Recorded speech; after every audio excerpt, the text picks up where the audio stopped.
Matagal na akong hindi gumagawa ng ganito karaming cake sa loob lang ng isang araw. 4 cakes and 1 day. At nag-upgrade pa. May 2 cater sa loob ng isang araw. May kaba nung una, pero paano ko malalaman kung kaya ko kung hindi ko susubukan? Total, may 2 head waiter naman ako, kaya laban na. Dito ko na rin masusubukan yung mga waiters ko kung kaya na ba nila. Goro bells na mga karakiterang chef. Umpisahan ng araw ng masaya. Siyempre, sa lugar kung saan suking-suki na tayo, Pamplona! Sa baba ng building na yan, nakapag-cater na ako dati, yung opening ng laundry shop nila. At pagkatapos ng ilang linggo, ayun, tumunog na naman ang aking mahiwagang cellphone. Magpapa-cater daw yung may-ari ng building. Bongga, di ba? Ang lahat ng cater ko ng Pamplona, galing yun sa aking friend na si Hana. Kaya super thank you, friend Hana. Ang ganda ng wall ng venue nila. Kaya dyan ko naisip ilagay yung buffet para mas madali mag-decorate para sa akin. Request na kulay ni client yung red and white. Kaya naman yung ginamit kong mga cloth is red at yung flowers ko naman is white. Red and white! At syempre, ang decorator na kasama ko dito, walang iba kundi si Crystalline Collection.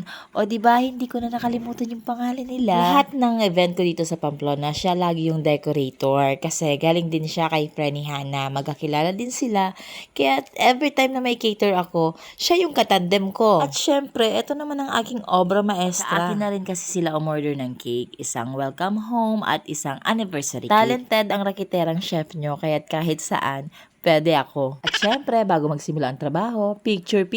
At ayan na nga, napapalaban na ang aking mga angels. And next, ang aking kamaligan event. Malapit lang yung venue nila sa bahay namin, kaya't umaga pa lang, nagpa-set up na ako sa mga angels ko. Good news sa lahat ng mga taga-Kamaligenyo. May natuklasan tayong bagong venue na ang ganda talaga. Mura, malinis, mabait yung may-ari. San ka pa? At ito pa yung good news. Meron din silang ino-offer na room. In fairness, ang ganda rin ng room nila. Para ka na rin nag-check-in sa hotel. Malinis?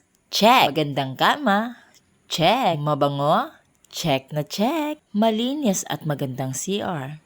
Check na check na check. Hindi pa paaawat. May ref din sila at kitchen. Eto pa, malawak yung room. Tapos yung room nila, may pa-veranda. Kaya halimbawa, nag-yosi ka or gusto mo ng fresh air, pwede kang tumambay dito. Siyempre, tour ko na kayo para meron na kayong idea pag naghanap kayo ng venue. 3 hall kasi yung meron sila. Ito naman yung sunod. Ito naman yung isang room na ino-offer nila kung saan pwede kayong mag-seminar. Kompleto din dito. May CR, may kitchen, may ref, tapos doon may veranda din. Ang ganda niya talaga kasi kahit saang hall ka pumunta, may pa-veranda. Di ba? Ang taray. Okay, balik na tayo sa venue.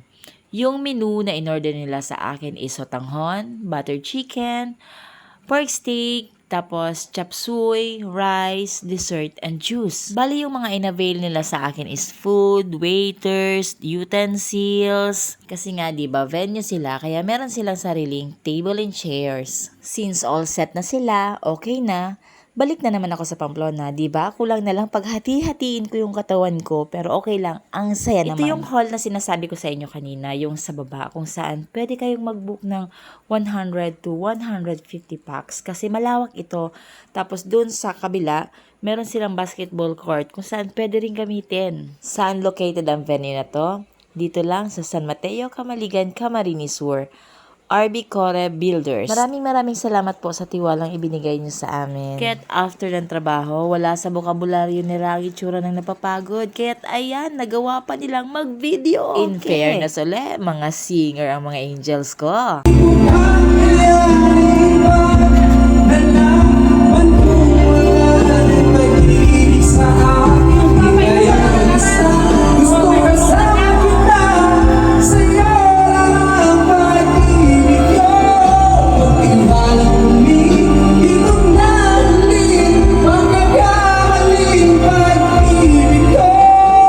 Thank you for watching. Hanggang sa muli. Bye-bye!